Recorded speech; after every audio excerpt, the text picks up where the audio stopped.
विदुर चरित्र तृतीय स्कंद से प्रारंभ करते हैं सुखदेव जी महाराज। यदा तु राजा स्वसुतान् साधून् पुष्णन्न धर्मेण विनष्टदृष्टिः। यदा तु राजा स्वसुतान् साधून्।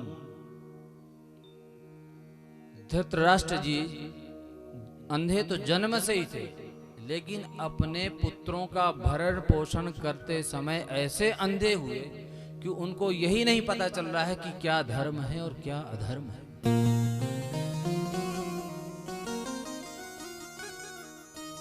व्यक्ति अधर्म करता है सिर्फ लोभ के कारण। जब लोभ हमारा बढ़ता है तो व्यक्ति अधर्म करता है, पाप करता है।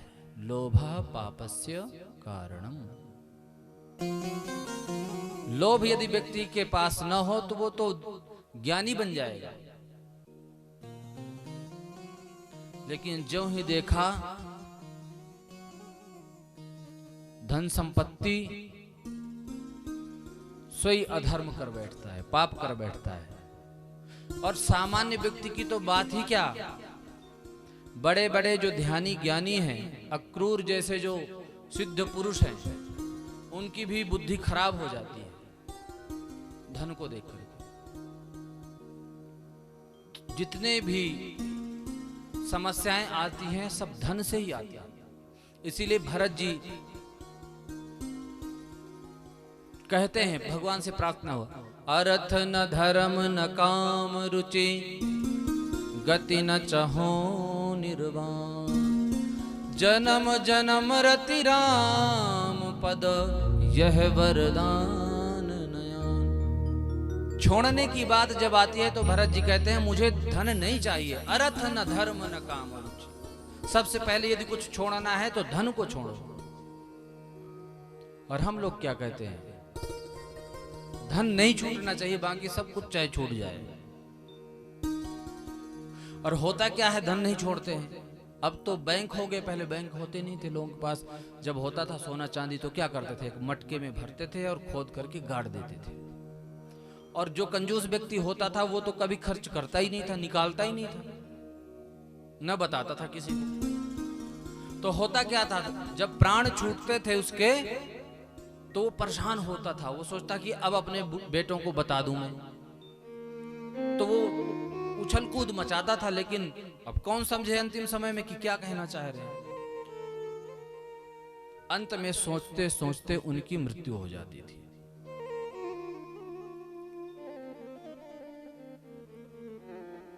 मृत्यु हुई तो धन का चिंतन किया तो अंते यामति सागति। अंत में मरते समय जैसे व्यक्ति चिंतन करता वही बनता है।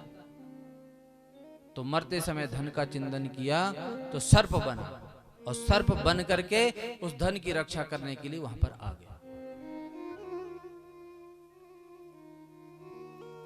अब किसी पंडित जी ने बताया कि भाई तुम्हारे घर में सोने के कलश दबे हुए हैं और इस कोने में खोदो। खोदे तो सांप निकला। बोले मार दो इसको। अब वो कहता है मैं तुम्हारा बाप दादा हूं, छोड़ दो, मैं तुमको नहीं काटूंगा।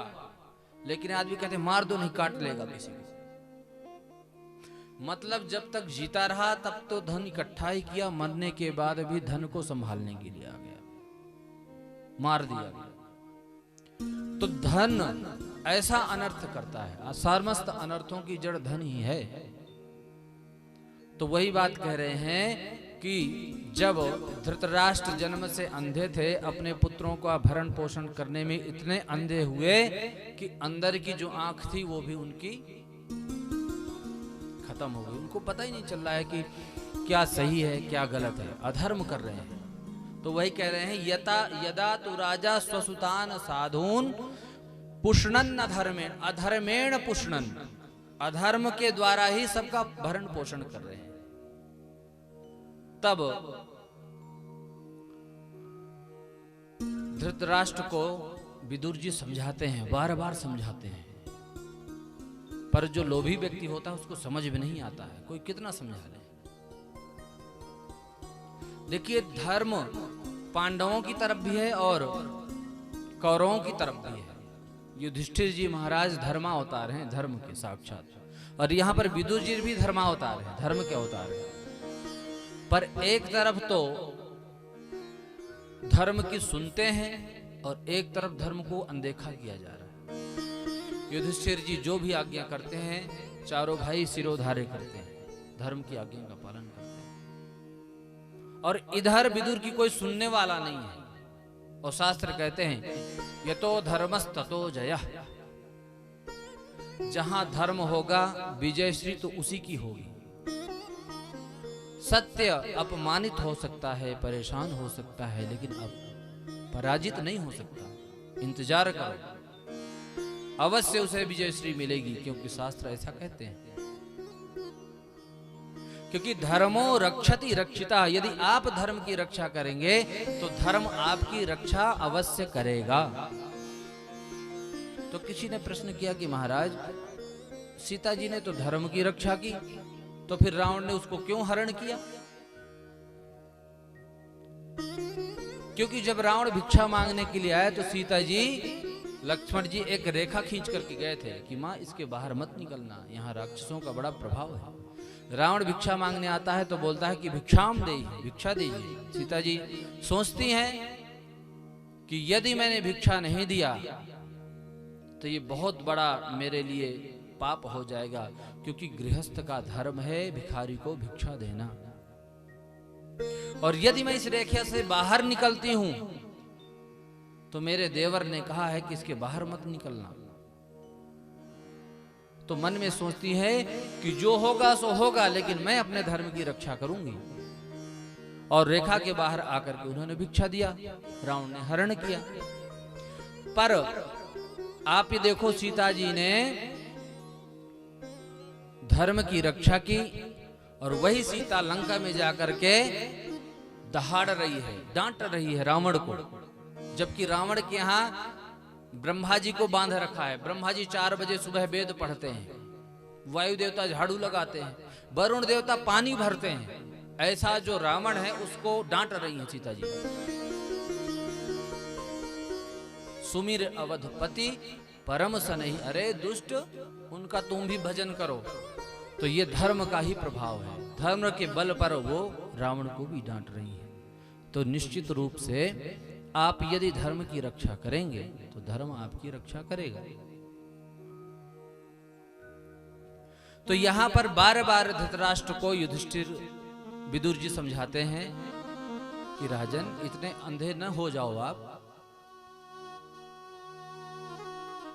ये जो है आपका जो पुत्र है बड़ा, ये साक्षात मूर्तिमान कलयुग ही है, और आप इसकी बातों में आकर के इतना अनर्थ कर रहे हैं। बुद्धिमानी इसी में है कि वस्तुतः राज्य तो पांडवों का ही है। यदि 5 गांव भी दे दोगे तो क्या हो जाएगा, पर नहीं समझ में आता है। इस बात को धृतराष्ट्र और विदुर की जो बातें चल रही हैं, इसको दुर्योधन ने सुन लिया। दुर्योधन का माथा खराब हो गया। बोले, अरे दासी पुत्र, गालियां देना प्रारंभ कर दिया विदुर जी को। बोले, तुम तो दासी पुत्र हो, तुमको तो बोलने का अधिकार नहीं है कुछ भी। तुम मेरा ही नमक खाते हो और मेरे खिलाफ ही मेरे पिताजी को भड़का रहे हो। जब उल्टा सीधा दुर्योधन बोल रहा था तो धृतराष्ट्र भी वहीं बैठे हैं, लेकिन धृतराष्ट्र जी कुछ भी नहीं बोल रहे। विदुर जी को समझ में आ गया कि यदि धृतराष्ट्र जी कुछ नहीं बोल रहे हैं तो इसका मतलब इनकी भी सहमति है। घर में यदि बेटा माँ को डांट रहा हो और पिताजी वहीं बैठे हों और कुछ ना बोले, तो माँ क्या समझेगी कि इसका मतलब इनकी पिताजी की ही इच्छा है। विदुर ने तय कर लिया कि अब मुझे यहां रहना नहीं चाहिए, और जहां अपमान हो वहां रहना भी नहीं चाहिए। जहां बार बार अपमानित किया जा रहा हो किसी भी व्यक्ति को, उसको रहना ही नहीं चाहिए वहां पे। मीरा जी थी बिचारी, भजन करती थी, घर में बड़े प्रताड़ित करते थे उसको। तो एक बार बहुत परेशान हो गई, सोचे कहाँ जाऊं, वृंदावन चली जाऊं, कहाँ चली जाऊं। उन्होंने तुलसीदास जी को एक पत्र लिखा कि भगवान मार्गदर्शन करें। तुलसीदास जी उस समय चित्रकूट में निवास कर रहे थे। तुलसीदास जी ने उधर से एक पत्र लिखा कि सबको छोड़ दो और सबको छोड़ करके भगवत धर्म का, भागवत धर्म का आश्रय लो आप। मीरा जी ने पत्र पढ़ा और देखा, जय हो प्रभु, आपने कहा है कि सबका त्याग कर दो, और शास्त्र कहते हैं कि यदि कोई स्त्री है और उसका विवाह हो चुका है तो पति का त्याग नहीं कर सकती, क्योंकि उसके धर्म का खंडन होगा, पाप की भागी बनेगी। तो ये सब आप मुझसे ही शुरू करवा रहे हो क्या? तब तुलसीदास जी कहा, नहीं नहीं नहीं, तुमसे पहले बहुतों ने छोड़ा है। क्या? दूसरा पत्र भिजवाया तुलसीदास जी ने, तजो पिता प्रहलाद विभीषण बंधु भरत महतारी, बलि गुरु तजो कंत वृंद बन तहि, भय मुद मंगलकारी। यदि पिताजी की सेवा करना छोड़ दे तो पुत्र को भयंकर पाप लगता है, लेकिन पिता ही दुष्ट हो, भगवान के भजन में बाधाएं उत्पन्न करे तो पिता का त्याग करने से कोई दोष नहीं लगता है, क्योंकि प्रहलाद जी ने अपने पिता की मृत्यु का कारण खुद ही था, उसके सामने भगवान ने मार दिया। तज्यो पिता प्रहलाद। और दूसरे नंबर पे यदि भाई भाई को छोड़ दे तो उसका भी दोष नहीं लगता। विभीषण बंधु, विभीषण जी ने राम जी का त्याग कर दिया। भरत जी ने अपनी मां को मां कहना छोड़ दिया, क्योंकि मां जो थी उनकी, वो राम जी को वनवास भेजने में सहायक बनी। तो क्या उनको दोष लगा होगा? नहीं, बिल्कुल नहीं।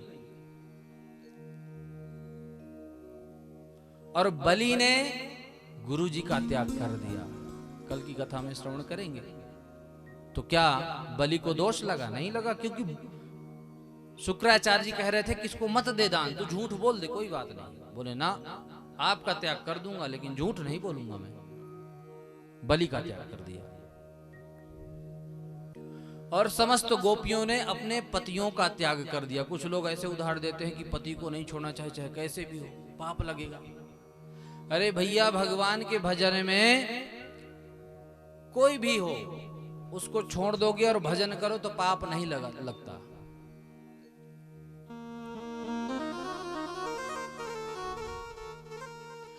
गोपियों ने अपने पतियों का त्याग किया और परिणाम क्या हुआ? भय मुद मंगलकारी।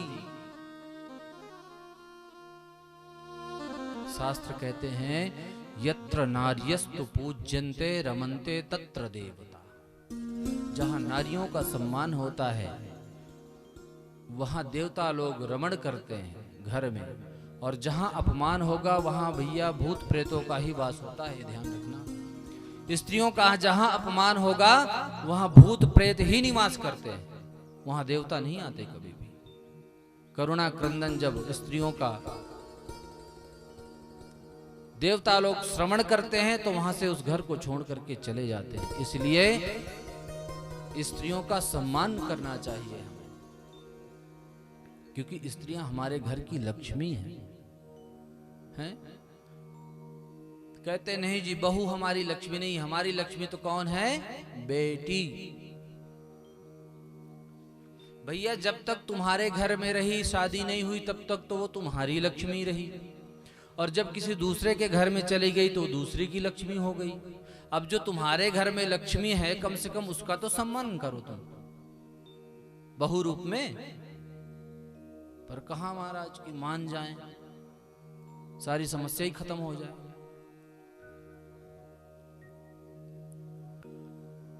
तो यहां पर धृतराष्ट्र जी को जब समझाया और दुर्योधन ने सुना तो दुर्योधन को बड़ा गुस्सा आया, उल्टा सीधा खूब बोला, लेकिन धृतराष्ट्र जी मौन रहे। निश्चय कर लिया कि अब मुझे यहां पर नहीं रहना है। सुखदेव जी कहते हैं, राजन, जब विदुर जी गए तो उनके पास धनुष बाण होता था। धनुष बाण लेकर के नहीं गए, दरवाजे में रख दिया धनुष बाण, और ऐसे ही बिना लेके गए। बोले क्यों? बोले यदि धनुष बाण लेकर के जाते तो शायद उसके मन में ऐसी शंका होती कि ये जाकर के शत्रु दल में तो नहीं मिल गया होगा। तो अपने धनुष बाण दरवाजे में रख करके गए, जिससे उसको ज्ञान हो कि मैं अब शत्रु दल में नहीं जा रहा हूं, तुम चिंता मत करना।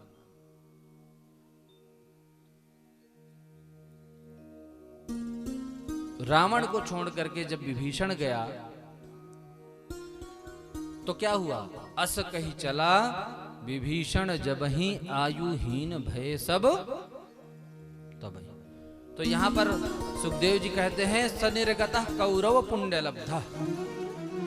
विदुर जी अकेले नहीं गए, विदुर जी समस्त कौरवों के पुण्य को लेकर के चले गए। कई बार ऐसा होता है कि घर में जब कोई एक पुण्यात्मा व्यक्ति हो ना और 10 पाप करने वाले हो, तो उस पुण्यात्मा व्यक्ति के कारण 10 पापी बचे रहते हैं, पर उनको लगता है कि नहीं यही दुष्ट है सबसे ज्यादा, और उसको सताते रहते हैं।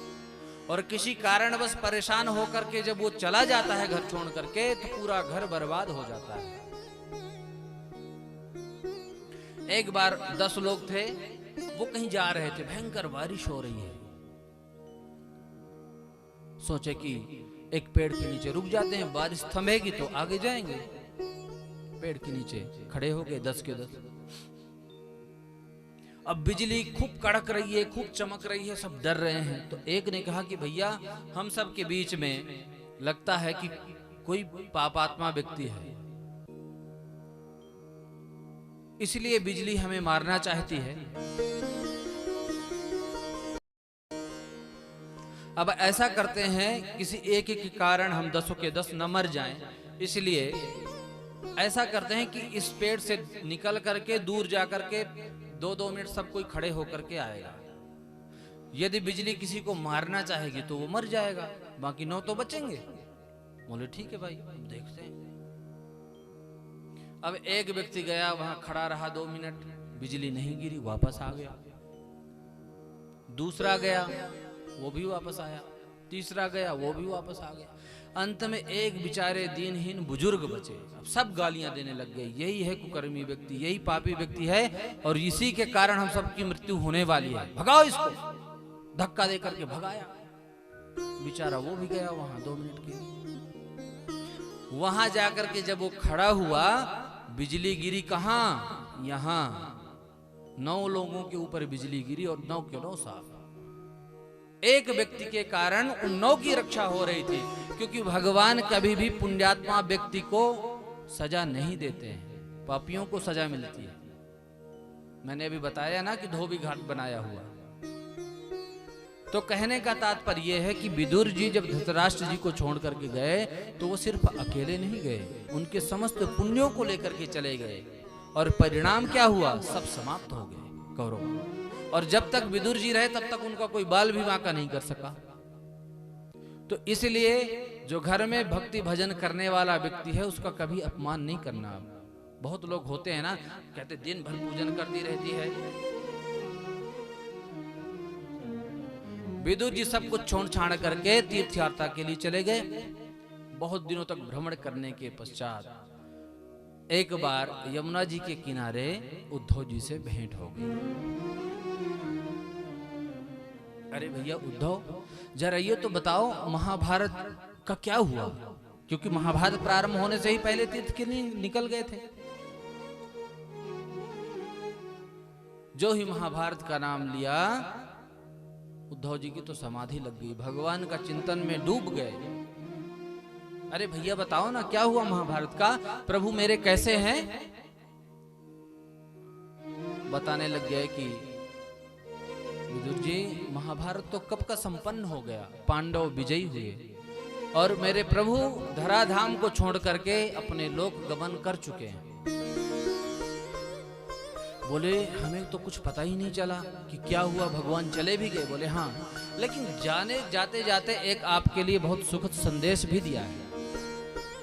जब जा रहे थे तो हमने प्रश्न किया था कि प्रभु हम किसका आश्रय लें, आप चले जाएंगे तो वैष्णवों का क्या होगा, किसका आश्रय लें। तो उन्होंने अपना दिव्य ज्ञान मुझे और मैत्रेय जी को प्रदान किया था और साथ में कहा है कि मैंने अपने समस्त भक्तों को कुछ न कुछ दिया है, लेकिन मैंने विदुर को कुछ नहीं दिया है। जो ही उद्धव जी ने कहा कि भगवान ने जाते जाते ऐसा बोला है, अश्रुपात होने लगे विदुर जी को। अरे हमारे घर में था ही क्या खिलाने के लिए, छिलके थे वो विदुरानी ने खिला दिए जाते जाते, और भगवान ने जाते जाते मुझे याद किया है।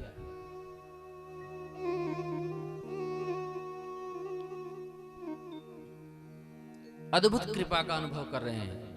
भक्त तो भगवान का स्मरण करते ही हैं, लेकिन भक्त की भक्ति तभी सार्थक होती है जब भगवान भक्त का स्मरण करें। और जाते जाते विदुर जी का स्मरण करके ठाकुर जी गए। उद्धव जी ने कहा विदुर जी आप जल्दी जाओ और आपको मैत्रेय जी ये दिव्य ज्ञान प्रदान करेंगे। अच्छा तो भैया जल्दी जल्दी बताओ आप कहाँ मिलेंगे मुझे मैत्रेय जी। बोले गंगा जी के किनारे आपको कहीं भ्रमण करते हुए मिलेंगे। तुरंत विदुर जी महाराज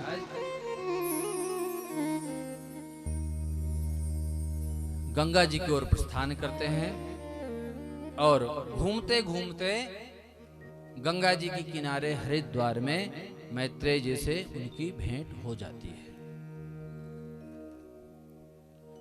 तुरंत उठ करके मैत्रेय जी गले लगाते हैं, आओ विदुर जी आओ, मैं तो आपकी कब से प्रतीक्षा कर रहा था।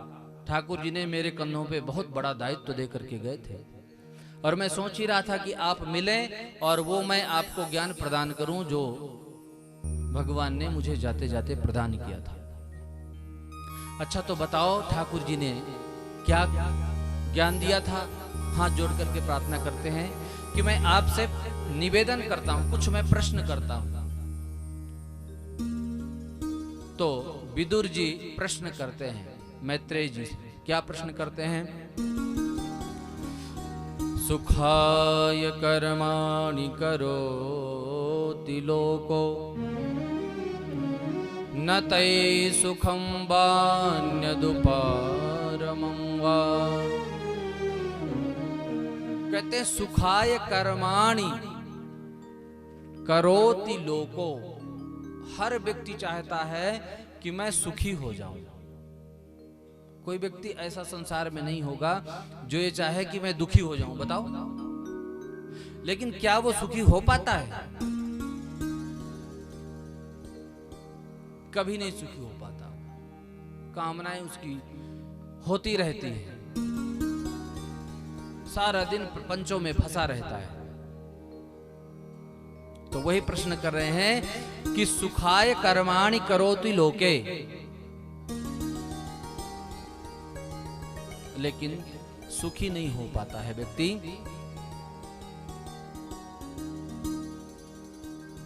कुछ लोगों को भोजन में आनंद आता है, कुछ लोगों को सोने में आनंद आता है, कुछ लोगों को गाने में आनंद आता है, कुछ लोगों को घूमने में आनंद आता है। लेकिन क्षणिक है। यदि किसी व्यक्ति को कह दिया है कि तुमको 5 दिन तक सोना ही सोना है, तो क्या वो सोता रहेगा? उसका आनंद कहां चला जाएगा? मैंने पहले दिन भी ये बात आपको बताई थी कि संसार में सुख तो है ही नहीं। यदि सुख होता तो 10 रोटी खाने के बाद खट्टी डकार नहीं आती आपको, उसमें भी आनंद आता आपको। लेकिन आप 4-5 रोटी की बात कहते हैं नहीं नहीं बस महाराज बस, और फिर बाद में कहते हैं आनंद भी आ गया। वो आनंद नहीं था, आनंद का भ्रम था। आपको भूख लगी थी, आपने रोटी खाई तो क्षुधा की निवृत्ति हुई और आप प्रसन्न हो गए कि आनंद आ गया। कामनाओं के जो कांटे हैं वो जब निकल जाते हैं तो व्यक्ति को सुख की अनुभूति होती है। तो संसार में सुख तो है ही नहीं, दुख दुखालय शाश्वतम। गीता में भगवान कहते हैं कि जो संसार है ये तो दुखों का घर है। दुखालय, आलय बोलते हैं घर को, और दुख का मतलब दुख, दुख का अगर जो घर है, कोई एक दुख थोड़ी ना है यहाँ संसार में, बताओ। एक दुख होता तो फिर यहाँ आलय नहीं बोलते, आलय बोलिए इसका मतलब दुखों का खजाना है ये संसार। लेकिन हम सुख खोजते हैं,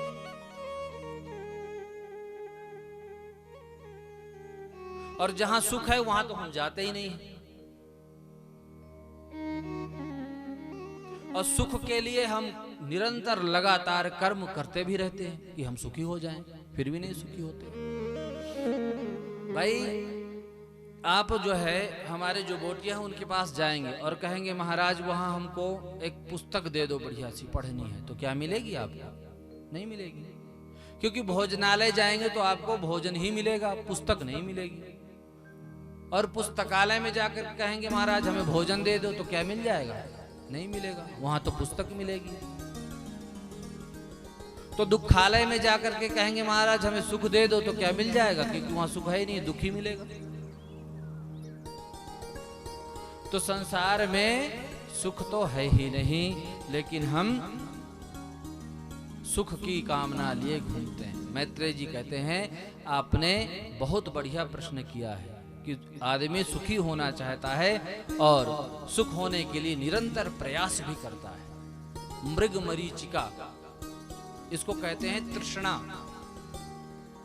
जो मृग होता है वो जब भयंकर जून की गर्मी पड़ती है तो जब देखते हैं आप रेत चमकती है, ऐसा लगता है कि पानी ऊपर नीचे हो रहा है, तो हिरण को लगता है कि जल दिख रहा है, दौड़ता हुआ बेचारा जाता है, और जब वहां पहुंचता है तो वहां जल होता ही नहीं थे, जल का भ्रम होता है।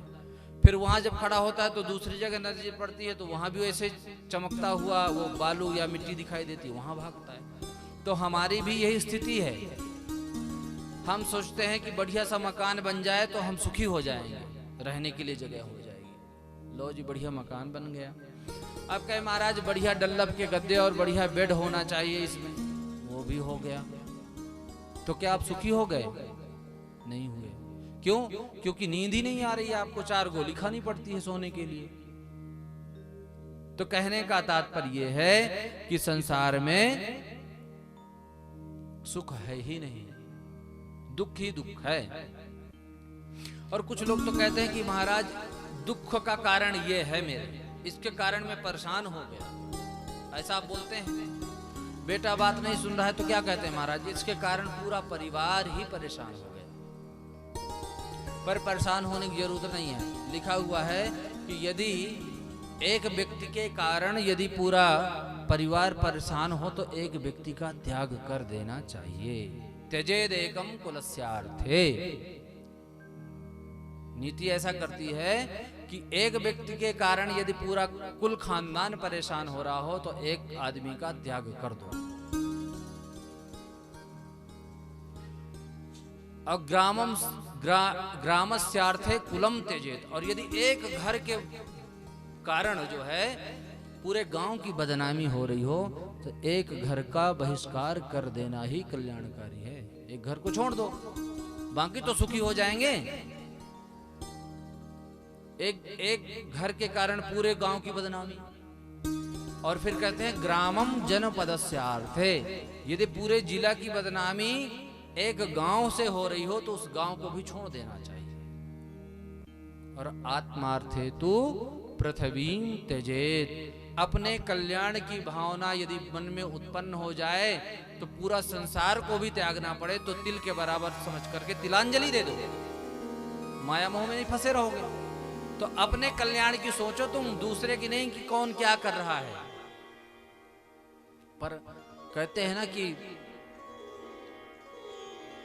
मुफ्त के सलाहकार बहुत घूमते हैं, फ्री में सलाह दे रहे हैं, तुम ऐसा कर लो, तुम वैसा कर लो, तुमने ऐसा क्यों नहीं किया।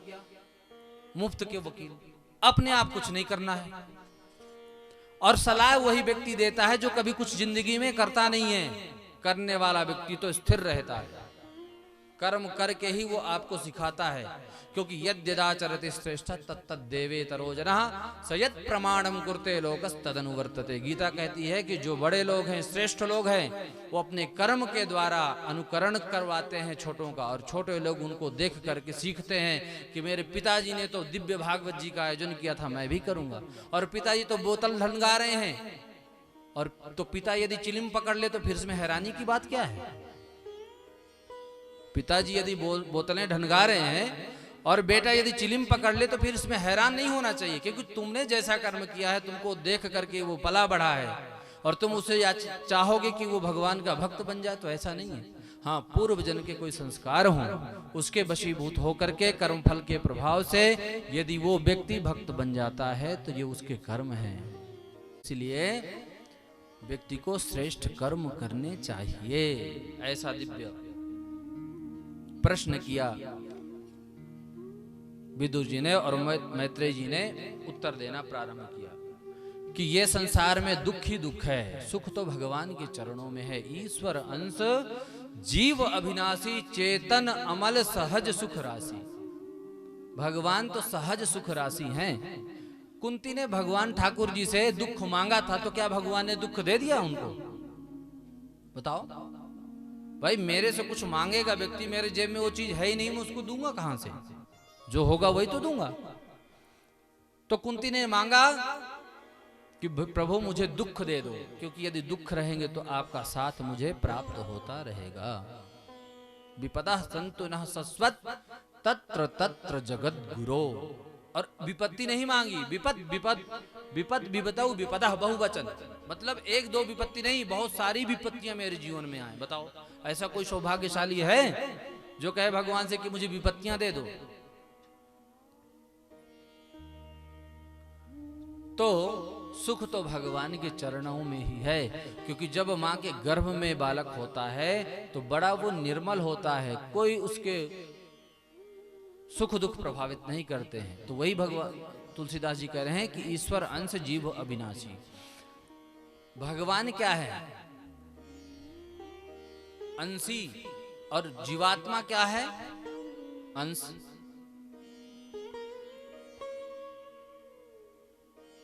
कोई चीज है, मिट्टी है, मान लो मिट्टी से निकाल करके आपने एक दिया बना दिया, या सुराही बना दी, या घड़ा बना दिया, तो क्या मिट्टी के जो गुण धर्म हैं उनमें नहीं होंगे? तो हम सभी परमात्मा के ही अंशी हैं, परमात्मा के ही अंश हैं। तो जब परमात्मा के पास दुख है ही नहीं है, तो फिर हम लोग क्यों दुखी घूमते हैं? हम लोग क्यों नहीं सुखी रहते? क्योंकि हम कामनाओं के जो कांटे बोते हैं वो हमें सारी जिंदगी चुभते रहते हैं, और उसी से परेशान होकर के हम परेशान होते हैं। कोई किसी को न दुख देता है, न कोई किसी को सुख देता है। हर व्यक्ति अपने अपने कर्मों के कारण सुख दुख को प्राप्त करते हैं। लेकिन ये नहीं कहना चाहिए कि मैं उसके कारण दुखी हो गया, मेरे साथ ऐसा हो गया, वैसा हो गया। और दुखी बहुत प्रकार के होते हैं, कोई तन दुखी, कोई मन दुखी, कोई धन बिन रहत उदास, थोड़े थोड़े सब दुखी, सुखी राम को दास। भैया, सुखी वही व्यक्ति है जो सब कुछ छोड़ छाड़ करके भगवान के भजन में लग गया। भजोरे मन प्रेम से राम रघुरैया। पर क्या हम ऐसा करते हैं? बोले महाराज बस यही नहीं होता है, बाकी तो सब कुछ हो जाता है। भजन करने जब बैठोगे तो नींद आने लग जाएगी, माला सिखाएंगे तो झपकी आएगी। लेकिन यदि एक बोरे पैसे दे दिया जाए आपको और कोई इसको गिनना है, सारी रात आप जाग करके गिन लेंगे, आपको नींद का झटका नहीं आएगा। क्यों? क्योंकि आपका ममत्व धन में ज्यादा है और भजन में नहीं है। कहे महाराज एक दो गांधी जी इधर उधर हो गए तो सारा हिसाब किताब बर्बाद हो जाएगा। इसलिए बड़े एकाग्रता उसमें चाहिए होती है।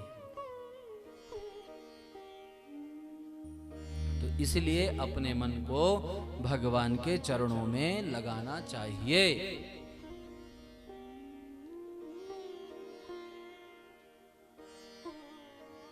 लोग कहते हैं कि पत्नी की डांट से लोग महात्मा बन जाते हैं। तुलसीदास जी बन गए महात्मा, पत्नी ने डांट दिया तो महात्मा बन गए।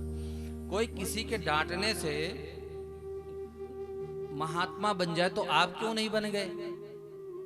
मरकट बैराग्य तो सबको जागता है ना। स्मशान घाट में जाते हैं तो क्या कहते हैं? कहते हैं महाराज बड़ा धर्मात्मा व्यक्ति था, ऐसा व्यक्ति तो बड़ा दुर्लभ है, मिलता नहीं है। देखो ठाकुर जी की लीला, हमारे सामने चला गया इतनी कम उम्र में, और ज्यों ही आग लगी तो यूं कहते चलो चलो चलो अब अपने अपना काम देखो, अब मर जाने वाला तो चला गया, एक दिन तो सबको जाना है। और फिर आकर के फिर उसी माया मोह में अपने आप लग जाता है। अपने सामने कंधा लगा करके स्मशान घाट तक गया और देख रहा है कि यही सत्य है, और उसके बाद कहता है कि चलो अपने अपना काम धाम देखो, ये तो जाने वाला तो चला गया।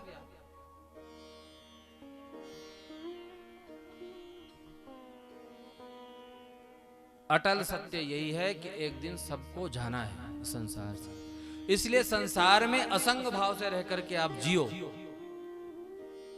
देखो संसारियों को क्या चाहिए? आपके मन की आवश्यकता तो है नहीं, शरीर चाहिए। शरीर रहेगा तो आप काम करेंगे, घर का पैसे कमा के देंगे, खेतों में काम करेंगे, घास काटेंगे, गाय को चारा डालेंगे। और यदि आप कह दिए कि मैं मन से सब करता हूं, करो धरो कुछ ना, तो गालियां सुनाएंगे, इसका दिमाग खराब हो गया। क्या कहेंगे? दिमाग खराब हो गया है। लेकिन परमात्मा कहते हैं भैया तुम्हारे शरीर की मुझे आवश्यकता नहीं है, मुझे तो तुम्हारा मन चाहिए। और हम करते क्या हैं? शरीर देते हैं भगवान को और मन दे देते हैं संसारियों को, उल्टा कर देते हैं, इसलिए परेशान रहते हैं। किसी की शादी हो रही हो और आप कहो कि महाराज मैं तो नहीं आ पाऊंगा लेकिन मन से मैं आ जाऊंगा, तो क्या वो स्वीकार करेगा? नहीं जी। मनी राम जी कहीं भी घूमने के लिए चले जाएं आपके, लेकिन आप यदि तन से पहुंच गए, जैसे हमारे वर्मा जी यहाँ आज पहुंचे हुए हैं शिमला से अपने पत्नी के साथ, आप सभी लोग स्वागत करें। हैं बहुत अनन्य है हमारे, बड़ा प्रेम है। देखो कहां से कहां पहुंच गए आज कथा सुनने के लिए। तो मन से आप कहीं भी रहें, तन आपका चाहिए संसारियों को तो वो प्रसन्न होंगे, और मन चाहिए ठाकुर जी को तो ठाकुर जी प्रसन्न हो जाएंगे। मन लगा दो भगवान। लेकिन हम करते क्या थे? त्वमेव माता च पिता त्वमेव बंधुश्च सखा त्वमेव। एक भक्त था, वो गया बेचारा मंदिर में और जूता लिया था 5000 के, नाइकी के, बढ़िया महंगे ब्रांडेड। और वृंदावन में जब जाओ ना वहां बिहारी जी के दर्शन करने, तो जो साफ करते हैं ना वो भी महंगे महंगे ब्रांडेड। हमारे तो कोई छूता ही नहीं है, कहीं भी फेंक दे हम तो, क्योंकि हमारे होते ही 50-100 रुपए के। तो वो उसी को पहन करके जाते हैं। तो भक्त जब जाता है मंदिर में तो क्या भगवान को कहता है त्वमेव माता, फिर जूता को कहता है च पिता त्वमेव। माता जी तो ठाकुर जी हैं, पिताजी जूते हैं। ये तो स्थिति है हमारी। कहने का मतलब ये है कि जब ठाकुर जी की सेवा करो ना तो मन आपका वही होना चाहिए। ये नहीं कि मैंने तो दूध चढ़ा के आया है चूल्हे पे, कहीं ऐसा तो नहीं कि उफान आ जाए उसमें। माला सटासट चली है, दनादन दनादन गोली की तरह दौड़ाए हुए हैं, और देखा कि तूफान आया, माला पटकी जमीन में, तुरंत दूध को उठा करके नीचे, चाहे हाथ जल जाए। भैया ऐसे भक्ति नहीं होती है। मन जब तक आपका, शरीर तो आपका सहयोग कर रहा है, भक्ति करनी है, भजन करना है, आपके मन को करते रहोगे भजन धीरे धीरे। सुना है ना आप सबने भजन? जो करते रहोगे भजन धीरे धीरे। आगे तो मिल जाएगा वो सजन धीरे धीरे। तो भैया भजन करते रहो, चपातियां बनाते रहो हाथ से, और मन लगा दो ठाकुर जी में, कीर्तन करते हुए भोजन बनाओ। कौन रोकता है भाई? झाड़ू लगाते लगाते अपना राम राम जपते रहो, राधे श्री कृष्ण जय श्री कृष्ण बोलते रहो, लगाओ झाड़ू। मन को थोड़ी काम करना है, करना काम शरीर को है। भजन करना है मन को, तो मन को लगा दो ठाकुर जी के पास, शरीर को लगा दो अपने काम में, तो दो पंथ है एक काज, जिंदगी संवर जाएगी आपकी। ऐसा दिव्य ज्ञान दे रहे हैं मैत्रेय जी। अब आगे विदुर जी ने सृष्टि प्रकरण पूछा कि महाराज अब जो है आप सृष्टि प्रक्रिया के बारे में थोड़ा सा बताएं। तो सृष्टि प्रक्रिया जो है प्रारंभ कर देते हैं। सबसे पहले भगवान की नाभि से कमल निकला, कमल से ब्रह्मा जी उत्पन्न हुए, और ब्रह्मा जी उत्पन्न होते ही मानसिक सृष्टि प्रारंभ करी। सबसे पहले इन्होंने उत्पन्न किया सनक, सनंदन, सनातन, सनत कुमार को, चारों भाइयों को, और बोला बेटा तुम सृष्टि विस्तार करो आगे। बोले ना पिताजी, हम तो इस चक्कर में पड़ेंगे ही नहीं, हम नहीं करेंगे सृष्टि। बड़ा गुस्सा आया कि मेरे बच्चे मेरा ही कहना नहीं मानते, क्रोध आ गया। क्रोध ज्यों ही आया त्यों भ्रकुटी का भेदन करके भगवान शिव जी प्रकट हो गए। बोलिए शंकर भगवान की। शिव जी प्रकट हुए, शिव जी से बोला भैया तुम सृष्टि करो, तो शिव जी ने सृष्टि करना प्रारंभ कर दिया। तो शंकर जी ने क्या सृष्टि करना प्रारंभ कर दिया? भूत प्रेत डाकनी पिशाचिनी हैं। जो ही ब्रह्मा जी ने बोला, बोले भैया बस रुक जाओ, अब तुमसे हमने सृष्टि नहीं करवानी, तुम जा करके भजन करो। बंद करवाई सृष्टि। उसके बाद ब्रह्मा जी ने 9 ऋषियों को प्रकट किया, जिसमें मरीचि, अत्रि, अंगिरा, पुलस्त, पुलह, क्रतु, भृगु, वशिष्ठ, दक्ष और देवर्षि नारद। ये 9 ऋषियों को ब्रह्मा जी ने उत्पन्न किया। वाणी से सरस्वती जी को उत्पन्न किया, छाया से कर्दम ऋषि को उत्पन्न किया, अपने वाम भाग से सतरूपा को और दाहिने भाग से मनु जी महाराज को ब्रह्मा जी ने उत्पन्न किया। और इसी मनु और सतरूपा जी से चली मानवीय सृष्टि। हम सभी मानव हैं, इसलिए कहते हैं ना मनुष्य और मानव, हम उन्हीं की संतान हैं, इसलिए हमको कहा जाता है मानव। और जो लोग कहते हैं कि हम मानव हैं नहीं, वो अनुमान लगाएं कि वो किसकी संतान होंगी। कुछ लोग कहते हैं ना कि जैसे हम लोग कुछ भी बोलते हैं ना, मनु जी ने मनुष्य स्मृति में ऐसा कहा, तो कहते हैं बड़ी मनुवादी लोग हैं आप लोग। तो इसका मतलब ये है कि वो अपने आप को मनु की संतान नहीं मानते, तभी तो हमको बोलते हैं ये मनुवादी हैं, मतलब मनुष्य स्मृति के अनुसार चलने वाले लोग। अब जो है मनु और शतरूपा ने सृष्टि प्रारंभ की, तो सबसे पहले इन दोनों ने 3 बेटियों को जन्म दिया, आकुति, देवहूति और प्रसूति। 3 बेटियां हुई और 2 इनके पुत्र हुए, प्रियव्रत और उत्तानपाद। प्रियव्रतोत्तानपादौ। अभी आगे सुनेंगे आप कथा कि उत्तानपाद के ही पुत्र हुए थे कौन? ध्रुव। तो सबसे पहले उन्होंने श्रवण करवाया जो मझली बेटी थी देवहूति महारानी, उनकी कथा सुनाते हुए कहते हैं कि महाराज जो इनकी मध्यम पुत्री थी देवहूति, उनका विवाह किससे हुआ?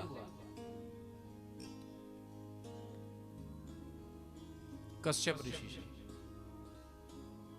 कश्यप ऋषि की बहुत सारी पत्नी थी, कश्यप ऋषि से विवाह नहीं हुआ। देवहूति और कर्दम संवाद आता है। सृष्टि प्रक्रिया आगे जब बढ़ी तो इन्होंने प्रियव्रत और उत्तानपाद के बाद इनके ब्रह्मा जी से प्रार्थना की कि मैं महाराज अब सृष्टि का तो विस्तार करूं। मनु जी से प्रार्थना करी कि महाराज मतलब कि अब आप देखो कि 3 कन्याएं और 2 पुत्र पैदा करने के बाद बोल रहे हैं कि महाराज मैं सृष्टि का विस्तार तो करूं, लेकिन करूं कैसे? क्योंकि धरती तो यहां पर है ही नहीं। धरती को तो हिरण्याक्ष जो है वो लेकर के धरातल पे चला गया है, जल ही जल है। मैत्रेय जी से पूछते हैं विदुर जी महाराज कि आप ये बताओ कि ये हिरण्याक्ष जो है कौन था और ये पृथ्वी को क्यों लेकर के चला गया। तब आगे जो है इनकी कथा प्रारंभ करके हुए बता रहे हैं कि महाराज कश्यप जी की अनेकों पत्नियां थीं, जिसमें दिति, अदिति, दनु, काष्ठा, सुरसा, इला आदि। उनमें से जो अदिति थी वो देवताओं की माता थी और जो दिति थी वो दैत्यों की माता थी। एक बार दिति ने अपने पति कश्यप ऋषि से काम याचना की, रति याचना करी। कश्यप ऋषि बड़े तपस्वी थे, उन्होंने